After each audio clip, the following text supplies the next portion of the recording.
What if a plane full of people vanished? Not crashed, not a distress signal, not even... The concept is a primal fear, a tear in the fabric of reality, and it's a fear the world came to know intimately. That was the day Trans-Amazonian Airlines Flight 731, a newly commissioned Boeing 707 christened the Jungle Empress, departed Manaus. With 112 souls aboard, bound for Rio de Janeiro. The flight plan was routine, a well-trodden path. Over the emerald canopy of the Amazon rainforest, Captain Elias Vance, a veteran pilot, had checked in as scheduled. His voice calm and confident. Then, an hour and 47 minutes after takeoff, silence.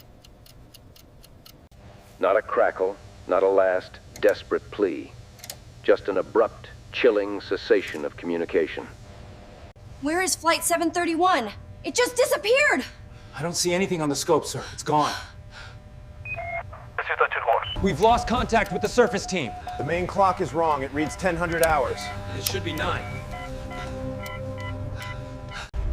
When Flight 731 failed to report its position at the next waypoint, the alarms truly began to blare. The search that followed was unprecedented in its scale and futility. Brazilian Air Force planes, joined by smaller... I don't see anything, Sarah. It's just endless green.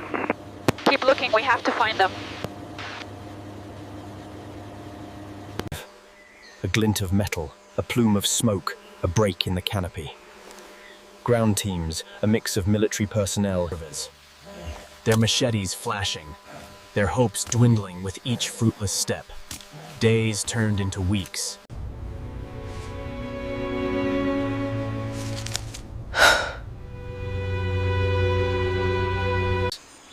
A jungle, a living, breathing entity, seemed to have swallowed the massive aircraft whole, leaving...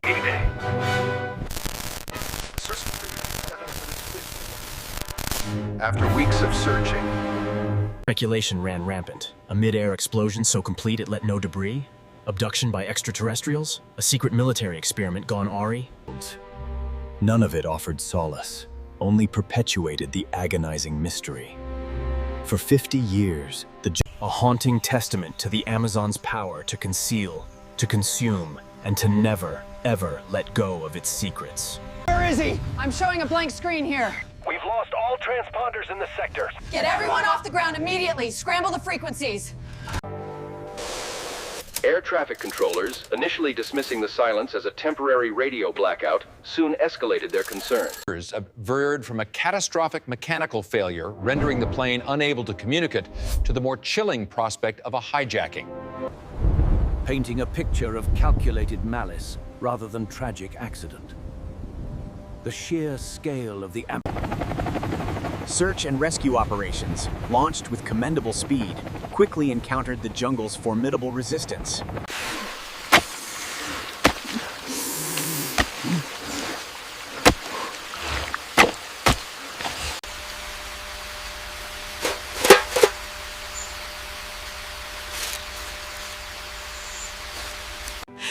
For the families, the waiting was a slow, agonizing descent into despair.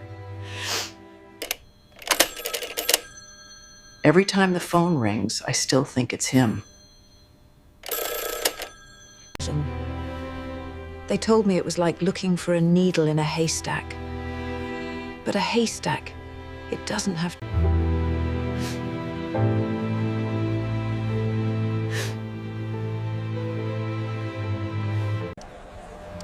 Resources dwindled, attention shifted, and the relentless jungle continued to guard its secrets.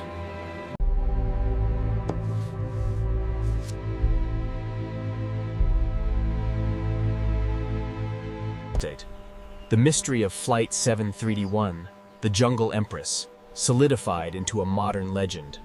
Local For the world, it became a cautionary tale of the wild's untamed power, a testament to the fact that even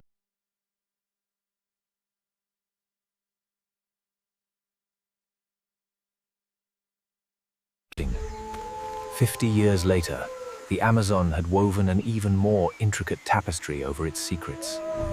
The jungle, where search parties once hacked temporary paths, Now impenetrable walls of emerald foliage stood. The canopy, a dense, verdant roof, filtered the sunlight into dappled patterns on the forest. The air hung heavy, thick with the scent of damp earth, decaying leaves, and a sweet, cloying.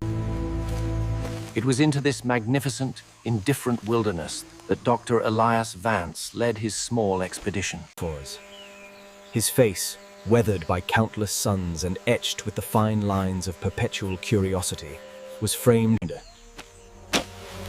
He wasn't searching for ghosts or legends. His quarry was the Flor de Luna, a mythical bioluminescence.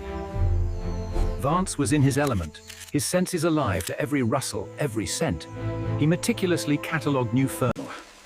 The tale of Flight 731, if he had ever heard it, was a distant murmur, irrelevant to his scientific pursuit. The air grew heavy, thick with an unspoken anticipation that prickled the skin. Dr. Vance. Then came the glint. A momentary flash of silver gray through a break in the foliage. Did anyone else see that?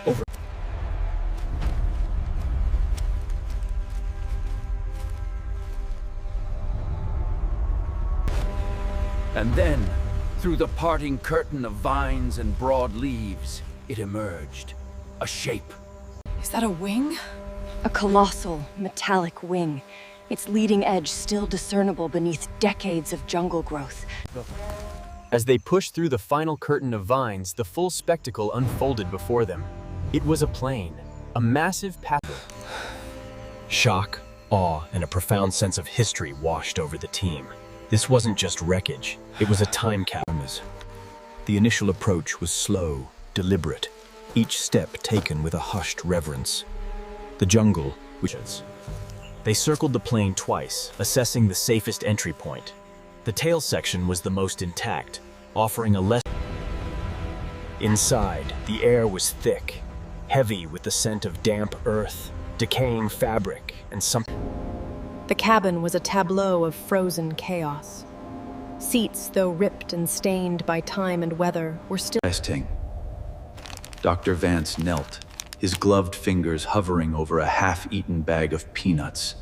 Its whispers. He saw a man's watch, its hands frozen at 10:47, lying next to a crumpled newspaper. Deep within the cockpit, amidst the shattered instruments and tangled wires, they found the flight recorder, miraculously preserved within its bright orange casing. Beside it, a stack of logbooks, their covers warped but their pages surprisingly intact, offered a tantalizing. But it wasn't just the preservation that was unsettling. There were anomalies. A galley cart, designed to be secured, lay overturned in the forward cabin. Several passenger windows on the starboard side were not merely cracked but shattered inward, as if by an external impact, yet the surrounding.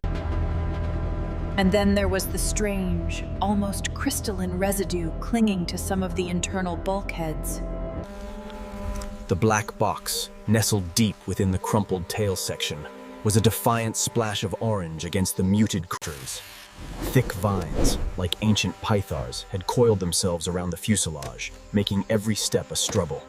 It was carefully secured in a padded, climate-controlled container and airlifted out, a silent passenger on a journey that had begun 50 years ago. The tension in the sterile analysis room was palpable, a thick, suffocating blanket.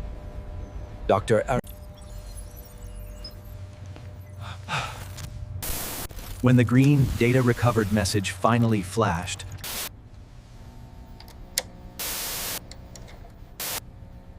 Thorne meticulously filtered in turbulence, unexpected.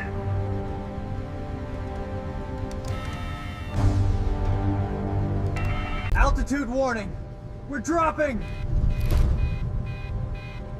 What the hell was that? Did we hit something? We're losing it! I can't stabilize! Pull up! Pull up! We're going down!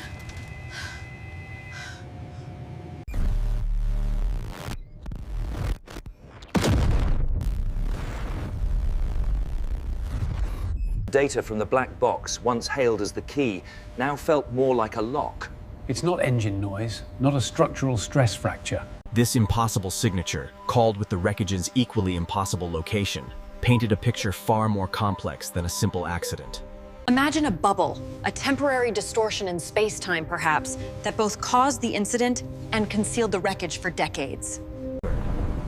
Others suggested a rogue weather phenomenon, a hyper-localized superstorm that defied classification.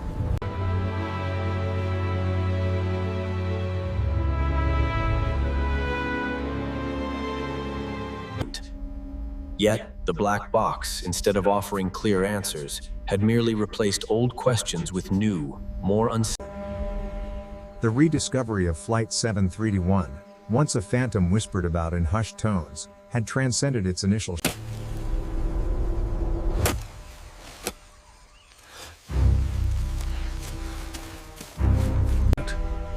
The Amazon, verdant labyrinth of life and death, had held Flight 731 in its silent embrace. This journey into the heart of the Amazon had illuminated the delicate balance between scientific discovery and the enduring power of mystery.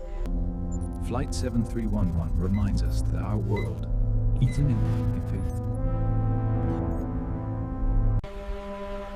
The journey to find Flight 731 has concluded, but the questions it raises will linger for generations. Join us as we continue to delve into the planet's most profound mysteries.